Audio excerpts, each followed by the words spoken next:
Hello everyone, how are you? I hope कि you all are doing well. So friends, देखिए, अगर आप लोग भी क्रिप्टो की दुनिया से जुड़े हैं तो आप सबके लिए ये बहुत ही इम्पॉर्टेंट है कि आपको क्रिप्टो से रिलेटेड हर चीज़ की जो नॉलेज है वो अच्छे से होनी चाहिए।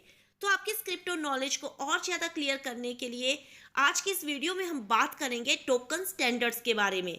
गाइस देखिए, इस वीडियो में मैं आपको बताऊंगी कि क्या होते हैं BEP2, BEP20 and ERC20 token standards और क्या क्या खास इंपॉर्टेंस है इन टोकन स्टैंडर्ड्स की। सो फ्रेंड्स, इससे पहले कि हम वीडियो को स्टार्ट करें, आप जल्दी से वीडियो पर एक लाइक एंड कमेंट कर दीजिए। एंड अगर आप लोग चैनल पर नए हैं तो मेक श्योर कि चैनल को सब्सक्राइब करना बिल्कुल मत भूलिएगा। गाइस, क्रिप्टो की इस दुनिया में हर वो टोकन जो कि ब्लॉकचेन पर इशू किया जाता है वो या तो किसी स्मार्ट कॉन्ट्रैक्ट को सपोर्ट करता है या वो कंपैटिबल होता है EVM के, जिसे हम इथीरियम वर्चुअल मशीन भी कहते हैं। तो गाइस देखिए, ऐसे सारे टोकन्स कुछ गाइडलाइन को जो है फॉलो करते हैं जिन्हें हम टोकन स्टैंडर्ड्स कहते हैं। ये गाइडलाइन हमें ये जानकारी देती है कि ये टोकन मिंट कैसे होंगे, इशू कैसे हुए और नए टोकन्स को नेटवर्क पर जो है वो डिप्लॉय कैसे किया जाएगा। ये जो टोकन स्टैंडर्ड है ये भी स्मार्ट कॉन्ट्रैक्ट स्टैंडर्ड का ही एक पार्ट है। करंटली इथीरियम का चेन सबसे ज्यादा पॉपुलर ब्लॉक चेन है जिसके ऊपर सबसे ज्यादा स्मार्ट कॉन्ट्रैक्ट्स जो है वो बनाए जाते हैं। कहीं देखिए, इसके डेवलपर के कई तरह के पॉपुलर टोकन स्टैंडर्ड है अलग अलग स्मार्ट कॉन्ट्रैक्ट्स एप्लीकेशन के लिए।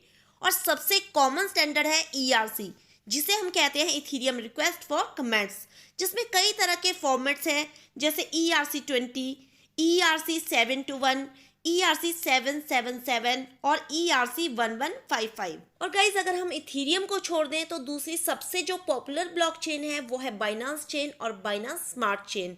एंड इसके भी अपने टोकन स्टैंडर्ड हैं जैसे BEP2 एंड BEP20। तो फ्रेंड्स, आज की इस वीडियो में हम इन तीनों स्टैंडर्ड्स यानी BEP2, BEP20 एंड ERC20 को कंपेयर करेंगे एंड पता लगाएंगे कि इनमें से टॉप स्टैंडर्ड कौन सा है और आपको किसे यूज़ करना है। तो गाइज देखिए, वीडियो को बिल्कुल भी स्किप मत कीजिएगा।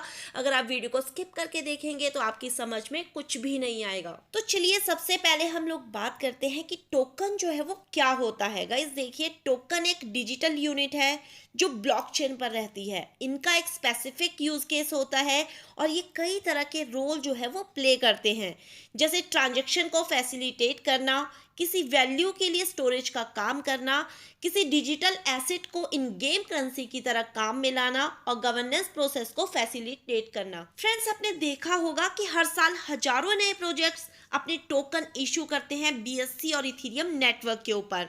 इन टोकन्स को जो है बहुत सारी टर्म और कंडीशंस को फॉलो करना पड़ता है ताकि वो उस नेटवर्क के साथ कंपैटिबल हो सके, और साथ ही उन्हें उस नेटवर्क के टोकन स्टैंडर्ड्स को भी यहाँ पर फॉलो करना पड़ता है।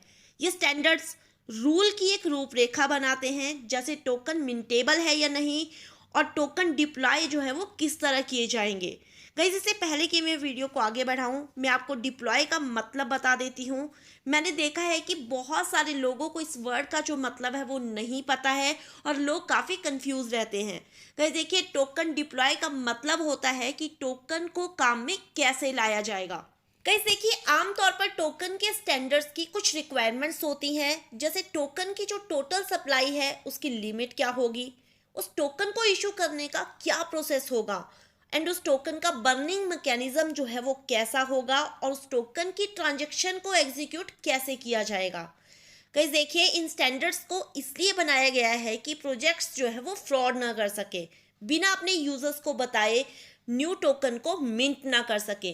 टोटल सप्लाई और नए टोकन को सर्कुलेशन में लाने के लिए भी कुछ रूल्स हैं ताकि एसेट का जो वैल्यू है वो ज़्यादा नीचे ना चला जाए।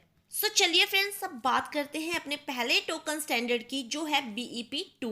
BEP एक एब्रीविएशन है जिसका पूरा मतलब है Binance smart chain evolution proposal. BEP2 एक टोकन स्टैंडर्ड है जिसे यूज किया जाता है बाइनांस चेन के ऊपर टोकन के मिंटिंग और डिप्लॉइंग के लिए। इसे इनिशियली डिजाइन किया गया था बाइनांस चेन के नेटिव कॉइन BNB के लिए। गाइस देखिए, लेकिन इस स्टैंडर्ड की कुछ लिमिटेशंस हैं और इसकी सबसे बड़ी जो कमजोरी है वो ये है कि ये स्मार्ट कॉन्ट्रैक्ट्स को सपोर्ट नहीं करता। इसलिए यूजर्स BEP2 टोकन को बाइनांस एक्सचेंज पर सिर्फ ट्रांजैक्शन फीस देने के लिए ही यूज कर सकते हैं। लेकिन अगर आप BEP2 टोकन की यूटिलिटी को अनलॉक करके उन्हें BEP20 में कन्वर्ट कर दें तो आप इन्हें डेफी स्पेस में भी जो है वो यूज कर सकते हैं। गाइस देखिए, बाइनांस चेन पर अवेलेबल इंपॉर्टेंट जो BEP2 टोकन्स हैं वो है फैंटम, BTCB, BUSD, पोल्काडॉट और कार्डानो। सो चलिए फ्रेंड्स, अब बात करते हैं BEP20 स्टैंडर्ड की। BEP20 जो है वो एक टोकन स्टैंडर्ड है बाइनांस स्मार्ट चेन के लिए। ये एक मल्टीपर्पज स्टैंडर्ड है जो BEP2 एंड ERC20 स्टैंडर्ड के साथ कंपैटिबल है। कहीं देखिए, इसका ये multipurpose standard Binance smart chain को EVM के साथ जो है कंपैटिबल बनाता है। अगर आपको पता नहीं है तो मैं आपको बता दूं कि BEP20 को ERC20 स्टैंडर्ड्स के बाद बनाया गया और इसने ERC20 से काफ़ी ज़्यादा इंस्पिरेशन भी जो है वो ली है। इसलिए BEP20 स्टैंडर्ड जो है काफ़ी मायनों में ERC20 स्टैंडर्ड्स के सिमिलर है और इसी वजह से BEP20 कंपैटिबल है Ethereum smart contracts and EVM के साथ।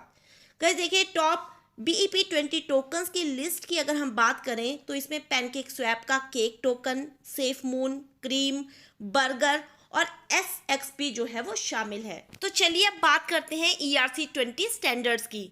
फ्रेंड्स देखिए, ERC20 जो है टेक्निकल स्टैंडर्ड है इथेरियम चेन के ऊपर स्मार्ट कॉन्ट्रैक्ट्स को बनाने और उन्हें इम्प्लीमेंट करने के लिए।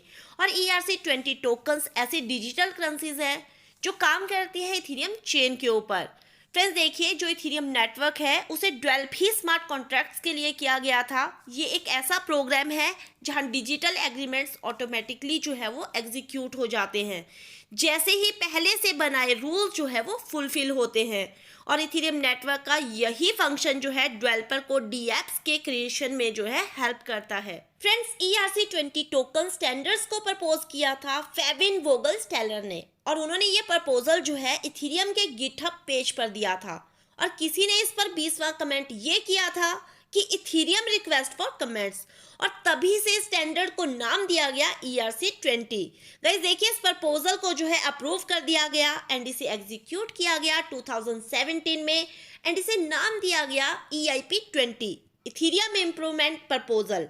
लेकिन ये अभी भी ERC20 के नाम से ही जाना जाता है क्योंकि ये इंसिडेंट इथेरियम यूजर्स के बीच जो है काफी ज्यादा वायरल हो गया था। और अगर हम बात करें टॉप 5 ERC20 टोकन्स की तो उसमें टीथर, USDC, BUSD, डाई और यूनिस्वैप जो है वो शामिल है। सो फ्रेंड्स, ये तो बात थी हमारे तीनों स्टैंडर्ड्स के बारे में। तो चलिए अब हम इन तीनों को जो है एक टेबल के थ्रू समझते हैं। इस टेबल में कुछ फीचर्स दिए गए हैं और बताया गया है कि कौन से टोकन स्टैंडर्ड इन्हें फुलफिल करते हैं। Consensus mechanism, BEP2 proof of stake के लिए अथॉरिटी, मतलब इसे प्रूफ ऑफ स्टेक में लाने के लिए ऑथराइज किया जा सकता है। वैसे ये POS को सपोर्ट करता है। BEP20 का भी BEP2 की तरह ही सेम है। ERC20 पूरी तरह से POS को सपोर्ट करता है। Support smart contracts, BEP2 smart contracts को सपोर्ट नहीं करता। बाकी BEP20 and ERC20 smart contracts को जो है सपोर्ट करते हैं। EVM compatible, BEP2 EVM compatible जो है नहीं है। BEP20 EVM कंपैटिबल है क्योंकि ये ERC20 टोकन स्टैंडर्ड्स को फॉलो करते हैं।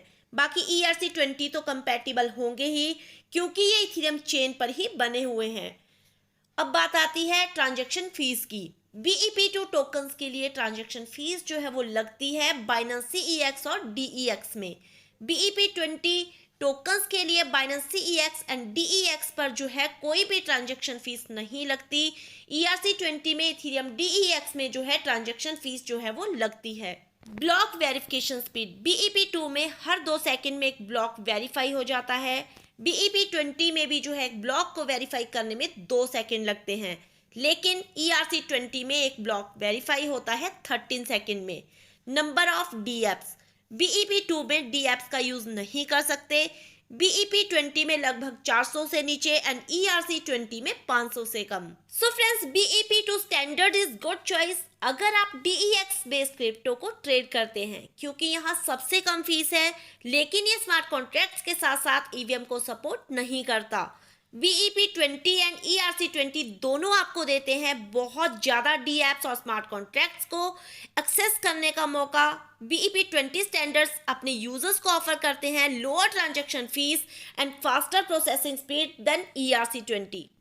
तो अल्टीमेटली आप किस टोकन स्टैंडर्ड को यूज करना चाहते हैं ये टोटली आप पर डिपेंड करेगा, और आप कौन से डी एप्स को यूज करते हैं उसके ऊपर भी। याद रखिए कि आप हमेशा खुद का रिसर्च जरूर करें डी एप्स के साथ इंटरेक्ट करने से पहले और साथ ही क्रिप्टो में इन्वेस्ट करने से पहले भी। सो गाइज, आई होप कि आज का वीडियो आपको पसंद आया होगा और मिलते हैं नेक्स्ट वीडियो में। Till then take care and have fun.